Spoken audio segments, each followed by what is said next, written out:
कौन बनेगा निंगथौ। कौन बनेगा निंगथौ। नमस्कार साथियों, मैं अतुल कुमार दीक्षित और आप सभी का एक बार फिर से आपके अपने शैक्षणिक यूट्यूब चैनल ऑल सब्जेक्ट्स पर बहुत बहुत स्वागत करता हूं, जहां पर पढ़ते हैं आप अपने सभी पाठ, सभी कविताएं। तो चलिए आज का पाठ शुरू करता हूं। बेसिक शिक्षा परिषद द्वारा संचालित कक्षा 6 की हिंदी की पुस्तक मंजरी पाठ 16 कौन बनेगा निंगथौ। निंगथौ यानी कि राजा कौन बनेगा।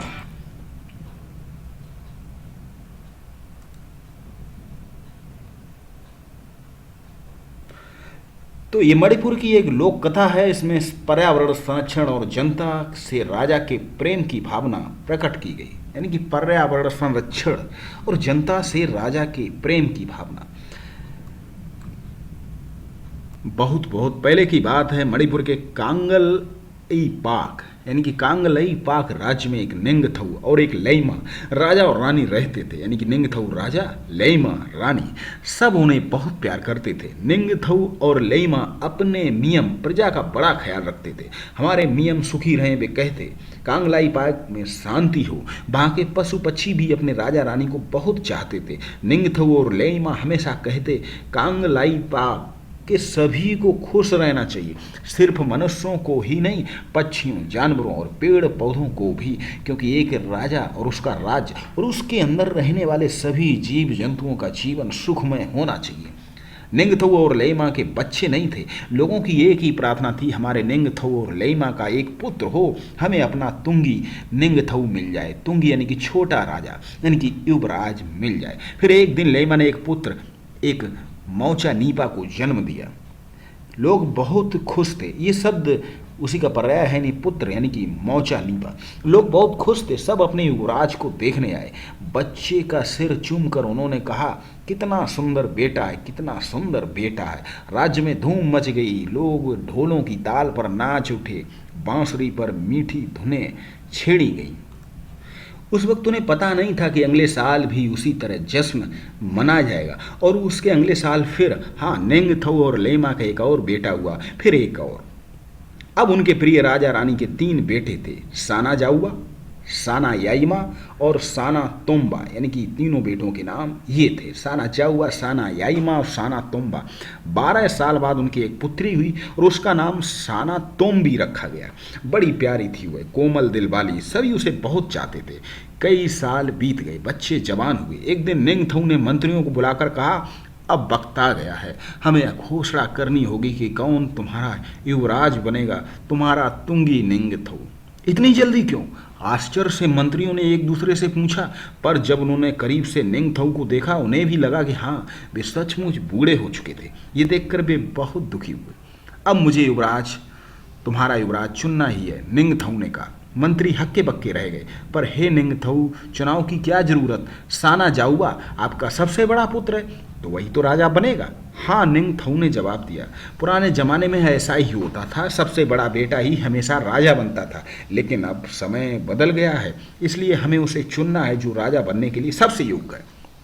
चलो राजा चुनने के लिए एक प्रतियोगिता रखते हैं, लैमा ने कहा। और तब कांगलाई पाक में एक मुकाबला रखा गया, एक घुड़दौड़। जो भी उस खोंग नंग तक यानी कि बरगद के पेड़ तक इसको कहते हैं, सबसे पहले पहुंचेगा, युवराज उसे बनाया जाएगा। लेकिन एक अजीब बात हुई। साना जाउआ, साना याइमा, साना तोम्बा, तीनों ने दौड़ एक साथ खत्म की। कौन जीता कौन हारा कहना मुश्किल था। देखो लोगों में शोर मच गया, कितने अच्छे घुड़सवार। मगर सवाल वहीं का वहीं रहा, तुंगी नुंगथौ कौन बनेगा। निंगथौ और लैमा ने अपने बेटों को बुलाया। निंगथौ ने कहा, साना जाउआ, साना याइमा, साना तोम्बा, तुमने ये साबित कर दिया कि तुम तीनों ही अच्छे घुड़सवार हो। अब अपने अपने तरीके से कुछ करो ताकि हम तुम में से युवराज चुन सके। लड़कों ने राजा रानी व लोगों को प्रणाम किया और अपने घोड़ों के पास चले गए। एक दूसरे को देखकर वे मुस्कुराए, मगर मन ही मन तीनों यही सोच रहे थे कि क्या खास किया जाए। अचानक हाथ में बर्छा लिए साना जाउआ अपने घोड़े पर सवार हो गया। उसने चारों तरफ देखा, लोगों में सन्नाटा छा गया। साना जाउआ सबसे बड़ा राजकुमार, अब क्या कर दिखाएगा, उन्होंने सोचा। साना जाउआ ने दूर खड़े शानदार खोंग नंग पेड़ को ध्यान से देखा। उसने घोड़े को एड़ लगाई और घोड़ा झट से दौड़ पड़ा। वह तेज और तेज पेड़ की ओर बढ़ा। सावा सावा सब चिल्लाए, थाउरू थाउरू, और फिर एकदम शांत हो गए। साना जाओबा धड़धड़ाता हुआ खोंग नंग के पास पहुंचा, यानी बरगद के पेड़ के पास। इससे पहले कि कोई कुछ समझ पाता हुआ पेड़ को भेद कर घोड़े समेत उसके अंदर से निकल गया। थाउरू थाउरू लोगों ने फिर चिल्लाया। अब दूसरे राजकुमार साना यायमा की बारी थी। वह भला क्या करेगा। साना यामा ने भी खोंग नंग को गौर से देखा, फिर उसने भी घोड़ा दौड़ाया, बहुत तेज, सांसें थम, सब चुपचाप देख रहे थे। पेड़ के नजदीक आकर उसने घोड़े को कूदने के लिए एड़ लगाई। दोनों ऊपर कूदे, इतने ऊंचे कि एक अद्भुत छलांग में वे उस विशाल वृक्ष को पार कर दूसरी ओर पहुंच गए। देखने वाले दंग रह गए। कमाल है, वे चिल्लाए। और अब बारी थी छोटे राजकुमार साना तोम्बा। उसने भी खोंग नंग की ओर घोड़ा दौड़ाया और पलक झपकते ही उसे जड़ से उखाड़ डाला। बड़ी शान से फिर उसने पेड़ को उठाया और निंगथऊ और लेमा के सामने जाकर रख दिया। बाप रे, कितना हंगामा मच गया। थाउरो थाउरो, साबास साबास की आवाजें पास के पहाड़ों से गूंज उठी। अब आप ही बताओ, तुंगी निंगथऊ किसे बनाना चाहिए, साना जाऊआ, साना याइमा या साना तोम्बा? पेड़ों को भेद कर कूदने वाला, पेड़ों के ऊपर से छलांग लगाने वाला, या फिर पेड़ों को उखाड़ने वाला? ज्यादातर लोग साना तोम्बा को चाहते थे, क्योंकि वह सबसे बलवान नहीं था, क्योंकि वह उसी ने तो इतने बड़े खोंगनंग को आसानी से उठा लिया था, यानी कि वही सबसे बड़ा बलवान था।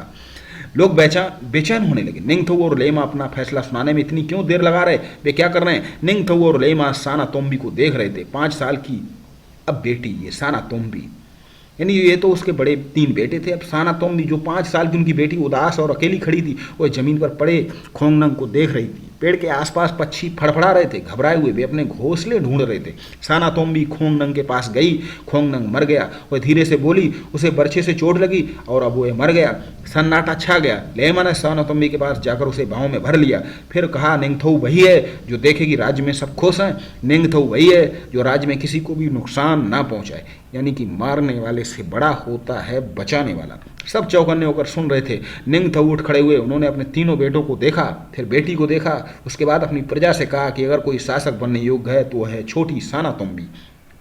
खोंगनंग को चोट लगी तो उसे भी दर्द हुआ। उसी ने हमें याद दिलाया कि खोंगनंग में भी जान है, यानी कि बरगद के पेड़ में भी जान है। साना तोम्बी दूसरों का दर्द समझती है। उसे मनुष्य, पेड़ पौधे, जानवर, पक्षी सबकी तकलीफ महसूस होती है। मेरे बाद साना तोम्बी राज्य संभालेगी। मैं उसे कांगलाईपाक की अकेली लेइमा घोषित करता हूँ, निंगथऊ ने ऐलान किया।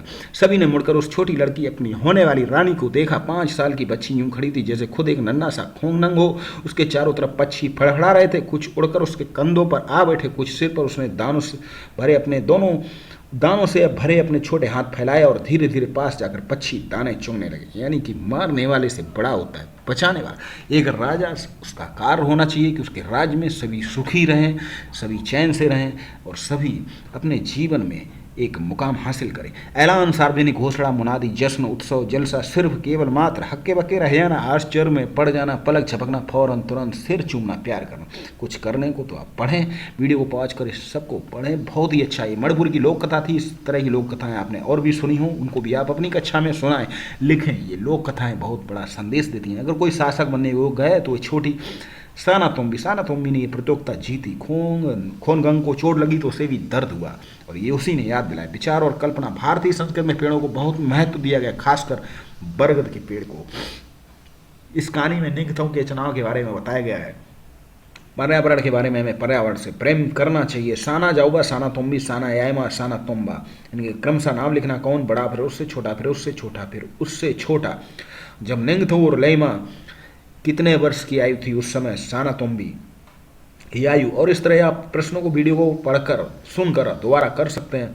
और भाषा की बात तो इसको जरूर किया करें। इससे संबंधित अलग से वीडियो बनाएंगे, आप तक पहुंचाएंगे। आपका अध्ययन चलता रहे। तुलसी सम्मान मध्य प्रदेश सरकार द्वारा राष्ट्रीय स्तर पर जनजातीय लोक कथा के विकास में उल्लेखनीय योगदान हेतु दिया जाता है। इसकी स्थापना सन 1983 में हुई, यानी कि तुलसी सम्मान विशेषकर लोक कथा के उत्थान में, उसके विकास में।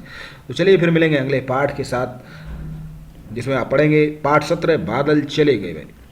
तो आप सभी को बहुत बहुत नमस्कार। चैनल को सब्सक्राइब कर लें, बेल आइकन दबाएं और चैनल से जुड़ जाएं।